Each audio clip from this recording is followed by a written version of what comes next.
નમસ્કાર મિત્રો, ગુજ્જુ હેલ્થ જર્નીમાં આપનું સ્વાગત છે. જરા થોભો. આગલા 5 સેકન્ડમાં હું તમને એક એવી વાત કહેવાની છું જેને સાંભળીને તમે આશ્ચર્યચકિત થઈ જશો. શું તમે રોજે તમારા બ્લડ પ્રેશરની દવા લો છો અને વિચારો છો કે તમારું સ્વાસ્થ્ય પૂરી રીતે સુરક્ષિત છે? પરંતુ શું તમે જાણો છો કે માત્ર એક ફળ ખાવાથી તમારી દવાનો પ્રભાવ પૂરી રીતે બદલાઈ શકે છે? ક્યારેક ક્યારેક તો આ ખતરનાક પણ થઈ શકે છે. હા, આ સાચું છે. આ કોઈ અફવા નથી, પરંતુ મેડિકલ સાયન્સમાં પ્રૂવન ફેક્ટ છે. આજે હું તમને એવા 3 સામાન્ય ફળો વિશે કહેવાની છું જે તમારી બીપીની દવાઓ સાથે લેવા પર કાં તો દવાને લગભગ નકામી કરી દે છે અથવા એટલું ખતરનાક રિએક્શન કરે છે કે હાર્ટ એટેક કે સ્ટ્રોકનું જોખમ વધી જાય છે. અને ત્રીજું ફળ જે સૌથી વધુ ચોંકાવનારું છે, તે દરેક ઘરમાં જોવા મળે છે અને લોકો તેને રોજે ખાય છે, એ જાણ્યા વગર કે આ કેટલું ખતરનાક હોઈ શકે છે. પરંતુ તે પહેલાં આ વિડીયોને લાઇક કરો, શેર કરો તે લોકો સાથે જે બીપીની દવા લે છે, કારણ કે આ માહિતી કોઈનો જીવ બચાવી શકે છે. અને હા, ચેનલને સબસ્ક્રાઇબ કરવાનું ભૂલશો નહીં. હવે સમજીએ કે આવું કેમ થાય છે. ડોક્ટર્સ અવારનવાર આ વિશે નથી કહેતા. તેનું કારણ એ નથી કે તેઓ અજાણ છે કે ધ્યાન નથી આપતા. ખરેખર એક સામાન્ય ઓપીડી કન્સલ્ટેશનમાં ડોક્ટર પાસે સરેરાશ માત્ર 5 થી 7 મિનિટ હોય છે. આ સમયમાં તેમણે તમારી હાલત જોઈને દવા લખવાની હોય છે અને બેઝિક ઇન્સ્ટ્રક્શન આપવાના હોય છે. પરંતુ ખોરાક અને દવા વચ્ચેનું ઇન્ટરેક્શન એક અલગ જ ચેપ્ટર છે જેને મેડિકલ કોલેજમાં ભણવામાં આવે છે. દરેક ડોક્ટર આ દરેક પેશન્ટને વિગતવાર સમજાવી નથી શકતા અને આ જ કારણે લાખો લોકો રોજે એ જ ભૂલ કરી બેસે છે જે તેમનું બ્લડ પ્રેશર કંટ્રોલ થવા દેતું નથી. હવે પહેલા ફળની વાત કરીએ, ગ્રેપ ફ્રૂટ. ગ્રેપ ફ્રૂટ અને તેનો જ્યુસ દુનિયામાં સૌથી વધુ ડોક્યુમેન્ટેડ ફૂડ ડ્રગ ઇન્ટરેક્શન માટે જાણીતું છે. તેમાં એક કમ્પાઉન્ડ હોય છે જેને ફુરાનોક્યુમેરિન કહે છે. આ તમારા આંતરડા અને લીવરમાં એક એન્ઝાઇમને બ્લોક કરી દે છે જેનું નામ છે CYP3A4. અને હા, હવે એન્ઝાઇમ્સ કેમ મહત્વપૂર્ણ છે. આ એન્ઝાઇમ્સ તમારી બીપીની ઘણી દવાઓ, ખાસ કરીને કેલ્શિયમ ચેનલ બ્લોકર્સ જેમ કે એમ્લોડિપાઇન, નિફેડિપાઇન, ફેલોડિપાઇનને તોડે છે, જેથી શરીર તેનો સાચી માત્રામાં ઉપયોગ કરી શકે. પરંતુ જ્યારે તમે ગ્રેપ ફૂડ ખાઓ છો ત્યારે આ એન્ઝાઇમ્સ બ્લોક થઈ જાય છે. દવા સાચી રીતે તૂટતી નથી અને શરીરમાં જમા થવા લાગે છે. તેનું પરિણામ એ આવે છે કે બ્લડમાં દવાની માત્રા 2, 3 કે ક્યારેક 5 ગણી સુધી વધી જાય છે.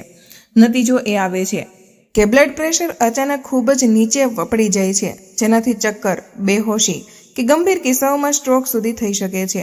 અને આ અસર માત્ર તે દિવસ પૂરતી જ નથી રહેતી. ગ્રેપ ફ્રૂટની અસર 24 થી 72 કલાક સુધી રહી શકે છે. એટલે કે આજે ખાધેલું ફળ આવતીકાલે પણ તમારી દવાને પ્રભાવિત કરી શકે છે. તેથી જો તમે કેલ્શિયમ ચેનલ બ્લોકર્સ લો છો તો ગ્રેપ ફ્રૂટ અને તેનો જ્યુસ પૂરી રીતે બંધ કરો. હવે બીજું ફળ, કેળું. કેળું સ્વાસ્થ્ય માટે ફાયદાકારક છે અને પોટેશિયમથી ભરપૂર હોય છે, પરંતુ આ કેટલીક બીપીની દવાઓ સાથે ખતરનાક સાબિત થઈ શકે છે. કેટલાક દવાઓ જેમ કે એસ ઇન્હિબિટર્સ, એનાલાપ્રિલ, લિસિનોપ્રિલ અને ARBs, લોસાર્ટન, ટેલમિસાર્ટન શરીરમાં પોટેશિયમને રોકી રાખે છે. એક મીડિયમ કેળામાં લગભગ 420 મિલીગ્રામ પોટેશિયમ હોય છે. જો તમે આ દવાઓની સાથે 2 કે 3 કેળા રોજે ખાઓ છો તો બ્લડમાં પોટેશિયમનું સ્તર ખતરનાક રીતે વધી શકે છે, જેને હાઇપરક્લેમિયા કહેવાય છે. હાઇપરક્લેમિયાની અસર તમારા દિલ પર પડે છે. તે દિલની ઇલેક્ટ્રિકલ એક્ટિવિટીને બગાડી શકે છે, હાર્ટબીટ અનિયમિત કરી શકે છે અને ગંભીર કિસ્સાઓમાં કાર્ડિયાક અરેસ્ટ સુધી થઈ શકે છે. તેના શરૂઆતી લક્ષણો હળવી નબળાઈ, માંસપેશીઓમાં ખેંચાણ, પેટમાં તકલીફ હોય છે, જેને લોકો અવારનવાર થાક સમજી લે છે. આનો મતલબ કેળું બિલકુલ બંધ કરવાનું નથી, પરંતુ જો તમે એસ ઇન્હિબિટર્સ, ARBs લો છો તો રોજે 1 થી વધુ કેળું ન ખાશો અને તમારા પોટેશિયમ લેવલની તપાસ કરાવતા રહો. ત્રીજું ફળ જે સૌથી ચોંકાવનારું છે તે છે સંતરા અને અન્ય સાઇટ્રિક ફળો જેમ કે મોસંબી, લીંબુ, કિન્નુ. આમાં નારિંજીન અને હેસ્પેરિડીન નામના કમ્પાઉન્ડ્સ હોય છે. નારિંજીન ગ્રેપફ્રૂટની જેમ CYP3A4 એન્ઝાઇમ્સને બ્લોક કરે છે, જ્યારે હેસ્પેરિડીન વિશેષ રૂપે બીટા બ્લોકર્સ એટેનોલોલ, મોટોપ્રોલોલ જેવી દવાના શોષણને ઓછું કરે છે. આનો અર્થ એ થયો કે જ્યારે તમે સંતરાનો જ્યુસ પીને બીટા બ્લોકર લો છો ત્યારે દવા તમારા શરીરમાં પૂરી રીતે અસર નથી કરતી. એક સ્ટડીમાં દર્શાવવામાં આવ્યું છે કે ઓરેન્જ જ્યુસ સાથે એટેનોલોલ લેવાથી દવાનું શોષણ 76% સુધી ઓછું થઈ ગયું, જેના પરિણામે તમારી દવા કામ નથી કરતી, પૈસા નકામા જાય છે અને બીપી કંટ્રોલમાં નથી રહેતું. ઘણા લોકો રોજે આ ભૂલ કરે છે અને તેમને ખબર પણ નથી પડતી. આને રોકવું સરળ છે. બીપીની દવા હંમેશા સાદા પાણી સાથે લો. કોઈ જ્યુસ, ચા કે કોફી સાથે નહીં. ઓછામાં ઓછું 1 કલાક પછી ફળ ખાઓ અને સાઇટ્રિક જ્યુસના કિસ્સામાં 2 કલાક પછી દવા લો. અને સૌથી જરૂરી વાત, તમારા ડૉક્ટરને જણાવો કે તમે શું ખાઓ છો, જેથી તેઓ તમારી દવાને સાચી રીતે એડજસ્ટ કરી શકે. માત્ર ફળ જ નહીં, કેટલીક અન્ય વસ્તુઓ પણ બીપીની દવાઓને પ્રભાવિત કરે છે. જેઠી મધ એટલે કે મુલેઠી, જેમાં ગ્લાયસરાઇઝિન હોય છે, જે બીપી વધારી શકે છે. કોફી અને બ્લેક ટી દવાના શોષણને ઓછું કરે છે. દારૂ અચાનક બીપીને ગિરાવી શકે છે. અને મીઠું કે સોલ્ટ ફૂડ્સ દવાની પ્રભાવશીલતાને સીધી રીતે ઘટાડી શકે છે. આ બાબતોને ધ્યાનમાં રાખીને તમે તમારા બ્લડ પ્રેશરને નિયંત્રિત રાખી શકો છો. તમારા રોજના ખાવા પીવામાં થોડા ફેરફાર જ ક્યારેક જીવ બચાવી શકે છે. કમેન્ટમાં લખો કે તમે ક્યાંથી જોઈ રહ્યા છો આ વિડીયો. દિલ્હી, મુંબઈ, જયપુર, હૈદરાબાદ કે કોઈ નાનું શહેર, અને એ પણ જણાવો કે શું તમે ક્યારેય જાણી જોઈને કે અજાણતા આ ફળ તમારી દવા સાથે ખાધા છે. આ નાની કમેન્ટ્સ કોઈની મદદ કરી શકે છે. અને હા, ગુજ્જુ હેલ્થ જર્ની ચેનલને સબસ્ક્રાઇબ કરો અને બેલ આઇકન દબાવો. આગલા વિડીયોમાં હું જણાવીશ 5 શાકભાજી જે બીપીની દવાઓ સાથે ખતરનાક થઈ શકે છે. તેને મિસ ન કરતા. હવે જ્યારે તમે જાણો છો કે કેટલાક ફળોના કારણે તમારા બીપીની દવા સાચું કામ નથી કરતી, તો એ સમજવું જરૂરી છે કે આ બધું શરીરમાં કેવી રીતે થાય છે. આપણું શરીર દવાઓને એક ખૂબ જ સચોટ પ્રોસેસ દ્વારા હેન્ડલ કરે છે, જેને ડ્રગ મેટાબોલિઝમ કહે છે. આ પ્રક્રિયામાં લીવર અને એન્ટી એન્ઝાઇમ સિસ્ટમ, ખાસ કરીને CYP450 એન્ઝાઇમ્સ સૌથી મહત્વપૂર્ણ રોલ ભજવે છે. આ એન્ઝાઇમ્સ દવાઓને તોડે છે, સક્રિય કે નિષ્ક્રિય કરે છે અને પછી તેમને શરીરમાંથી બહાર કાઢે છે.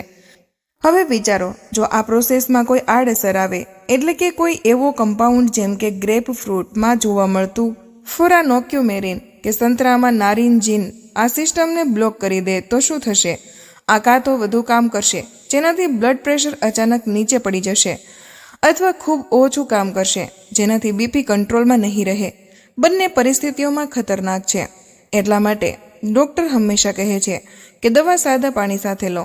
આ માત્ર નિયમ નથી, પરંતુ વૈજ્ઞાનિક આધાર છે. આ જાણવું બેહદ જરૂરી છે કે શું ખાધું અને ક્યારે ખાધું. આ તમારા જીવનને બચાવી શકે છે અને નુકસાન પણ પહોંચાડી શકે છે.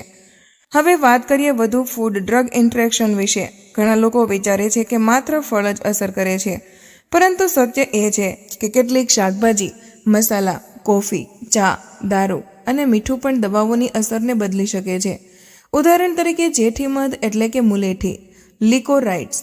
આમાં ગ્લાયસરાઇઝિન નામનો કમ્પાઉન્ડ હોય છે, જે બીપી વધારી શકે છે અને કેટલીક દવાઓની પ્રભાવશીલતાને ઓછી કરી શકે છે. બ્લેક ટી અને કોફીમાં જેનિન્સ હોય છે, જે કેટલીક બીપી દવાઓનું શોષણ ઘટાડી દે છે. તેથી દવા લેવાના 1 કલાક પહેલાં અને પછી ચા, કોફીથી બચો. દારૂ અચાનક બ્લડ પ્રેશર ખૂબ વધારી અથવા તો પાડી શકે છે. અને સિવિયર ડિઝીનેસ એટલે કે ચક્કર આવવા કે પડી જવાનું જોખમ વધારે છે. મીઠું અને સોલ્ટી ફૂડ સીધા દવાની પ્રભાવશીલતા ઘટાડે છે. તમે દવાથી બીપી ઓછું કરવાની કોશિશ કરી રહ્યા છો અને મીઠાથી વધારી રહ્યા છો. હવે તમે વિચારતા હશો કે સાચો રસ્તો શું છે? સૌથી મહત્વપૂર્ણ વાત એ છે કે દવા હંમેશા સાદા પાણી સાથે લો. કોઈ જ્યુસ, ટી કે કોફી નહીં. દવા લેવાના ઓછામાં ઓછા 1 કલાક પછી ફળ ખાઓ. સાઇટ્રસ જ્યુસના કિસ્સામાં 2 કલાક પછી દવા લો અને તમારા ડૉક્ટર્સને જણાવો કે તમે શું ખાઓ છો. આ તમને સુરક્ષિત અને દવાને પ્રભાવી બનાવી રાખશે. ચાલો હવે સમજીએ કે શરીરમાં આ બધું કેમ આટલું મહત્વપૂર્ણ છે. જ્યારે આપણે દવા લઈએ છીએ ત્યારે આ શરીરમાં એક સચોટ સંતુલન બનાવે છે. એક તરફ દવાને સક્રિય કરવી અને બીજી તરફ શરીરમાંથી કાઢવી. જો આ સંતુલનને કોઈ ફૂડ કે કમ્પાઉન્ડ બગાડી દે છે તો પરિણામ ગંભીર હોઈ શકે છે. દવા ખૂબ વધારે કામ કરશે અથવા ખૂબ ઓછું, અને બંને ખતરનાક છે. સાથે જ એ જાણવું જરૂરી છે કે દરેક દવા અને દરેક વ્યક્તિ અલગ હોય છે. એ જ ફળ કોઈના માટે ખતરો હોઈ શકે છે અને કોઈના માટે નહીં. તેથી વ્યક્તિગત ગાઈડલાઈન જરૂરી છે. ડૉક્ટર તમારા બ્લડ પ્રેશર, લીવર અને કિડનીની સ્થિતિ સાથે જ દવાનો ડોઝ જોઈને સૌથી સાચી સલાહ આપે છે. હવે આવીએ એ સવાલ પર જે દરેક દર્દીના મનમાં આવે છે: શું માત્ર ફળોથી જ દવા પ્રભાવિત થઈ છે? ના, બીજા ઘણા બધા સામાન્ય ખાદ્ય પદાર્થો છે જે અસર કરે છે. ઉદાહરણ તરીકે નમકીન, સ્નેક્સ અને પ્રોસેસ્ડ ફૂડ્સ. આ સીધા બ્લડ પ્રેશર વધારે છે અને દવાની ક્ષમતાને ઓછી કરે છે. કેફીન યુક્ત ડ્રિંક્સ જેમ કે coffee, green tea, energy drinks આ દવાના શોષણને ઘટાડી શકે છે. દારૂ અને સોડા આના માત્ર બ્લડ પ્રેશરને પ્રભાવિત કરે છે, પરંતુ દવાના મેટાબોલિઝમને પણ બદલી શકે છે. તો તમારે શું કરવું જોઈએ? સૌથી સરળ ઉપાય એ છે કે દવા સાદા પાણી સાથે લો. દવા લેવાના ઓછામાં ઓછા 1 કલાક પછી ફળ કે ભોજન કરો. સાઇટ્રિક જ્યુસ હંમેશા 2 કલાકના અંતરે લો. મીઠું, પ્રોસેસ્ડ ફૂડ અને અતિશય કેફીનથી બચો. ડૉક્ટરને તમારા ભોજન અને દવાઓની પૂરી જાણકારી આપો. આ સિવાય રોજબરોજની આદતો પર મહત્વપૂર્ણ છે. દર સવારે ઉઠીને 5 મિનિટ તમારા દિવસનું આયોજન કરો. વિચારો કે શું તમે દવા સાચા સમયે પાણી સાથે લીધી?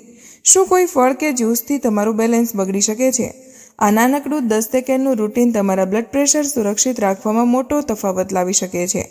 આગલા વિડીયોમાં હું વિગતવાર જણાવીશ 5 એવી શાકભાજી જે બીપીની દવાઓ સાથે લેવા પર સાઇડ ઇફેક્ટ કરી વધારી શકે છે.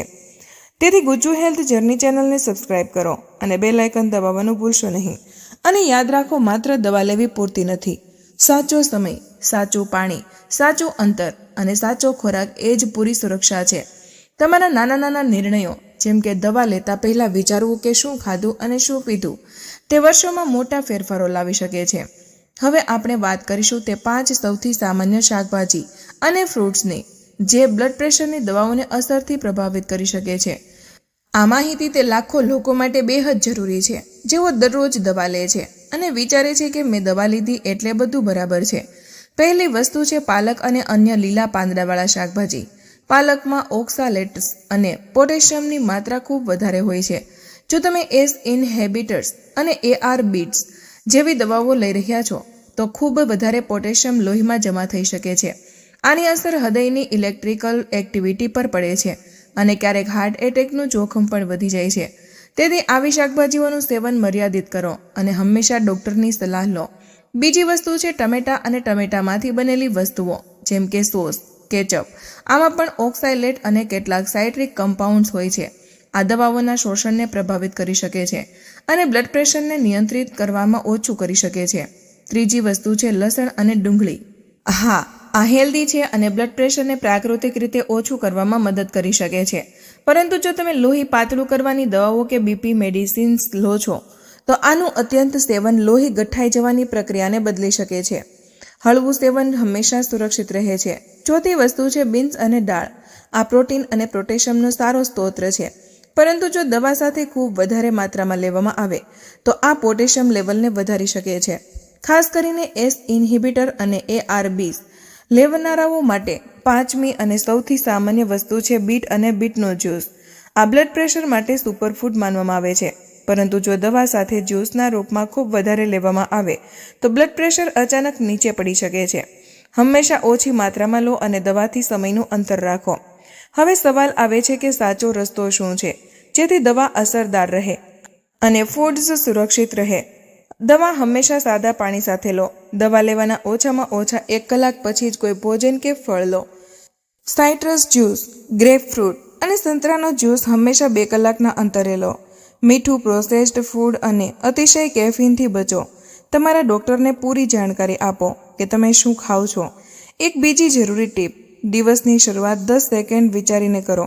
દવા લેતા પહેલાં 10 સેકન્ડ વિચારો, મેં શું ખાધું, શું પીધું, શું આ દવાને પ્રભાવિત કરશે. આ 10 સેકન્ડ તમારી સુરક્ષા માટે બેહદ અગત્યની છે.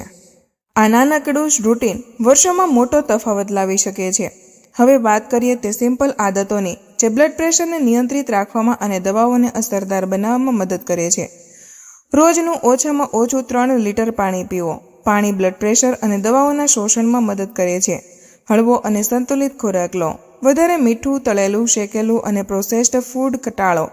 સાયકલિંગ, વોક, યોગ જેવા હળવા વ્યાયામ કરો. આ બ્લડ પ્રેશરને પ્રાકૃતિક રીતે નિયંત્રિત કરે છે. તણાવ ઓછો કરવાની આદત પાડો. મેડિટેશન, પ્રાણાયામ કે શોર્ટ બ્રેક્સ બ્લડ પ્રેશર પર પોઝિટિવ અસર કરે છે. આ દર અઠવાડિયે પોટેશિયમ અને બ્લડ પ્રેશર લેવલ ચેક કરાવો. સૌથી મહત્વપૂર્ણ વાત, માત્ર દવા લેવી પૂરતી નથી. દવા લેવાની સાચી રીત, સાચો સમય અને સાચું ફૂડ પસંદ કરવું એ જ તમારી સુરક્ષાની ચાવી છે. જ્યારે તમે આ આદતો પાડો છો ત્યારે ના માત્ર દવા સાચું કામ કરે છે, પરંતુ તમને હાર્ટ એટેક, સ્ટ્રોક અને કિડની ડેમેજ જેવી ગંભીર સમસ્યાઓથી બચાવે છે. યાદ રાખો, આ નાનકડો નિર્ણય મોટા ફેરફારો લાવે છે. દવા લેતા પહેલા 10 સેકન્ડ વિચારો કે શું ખાધું અને શું પીધું. આ આદત તમારી વર્ષોની સુરક્ષા બની શકે છે. તો મિત્રો, આજનો વિડીયો અહીં પૂર્ણ કરીએ છીએ. માહિતી તમારા દિલને સ્પર્શી હોય તો આ વિડીયોને એક લાઇક જરૂર કરજો, કારણ કે તમારી એક લાઇક અમને વધુ મહેનત કરવાની પ્રેરણા આપે છે. આ માહિતી તમારા સુધી સીમિત ન રાખતા અત્યારે જ તમારા મિત્રો અને પરિવાર સાથે શેર કરો. તમારો એક શેર કોઈ માણસને મુસીબતથી બચાવી શકે છે અને તેના આશીર્વાદ તમને મળશે. આવા જ બીજા સ્વાસ્થ્યપ્રદ અને અસલી નુસ્ખા મેળવવા માટે અમારી ચેનલને હમણાં જ સબસ્ક્રાઇબ કરો અને બેલ આઇકન દબાવવાનું ભૂલશો નહીં, જેથી કોઈ પણ મહત્વની જાણકારી મિસ ન થાય. તમે કયા શહેરથી આ વિડીયો જોઈ રહ્યા છો તે નીચે કમેન્ટમાં જરૂર જણાવજો. મળીએ એક નવા સ્વાસ્થ્યપ્રદ વિડીયો સાથે. ત્યાં સુધી હસતા રહો, મુસ્કુરાતા રહો અને રોજ જે કંઈક નવું શીખતા રહો, જેથી તમે રહી શકો હંમેશા સ્વસ્થ. ધન્યવાદ.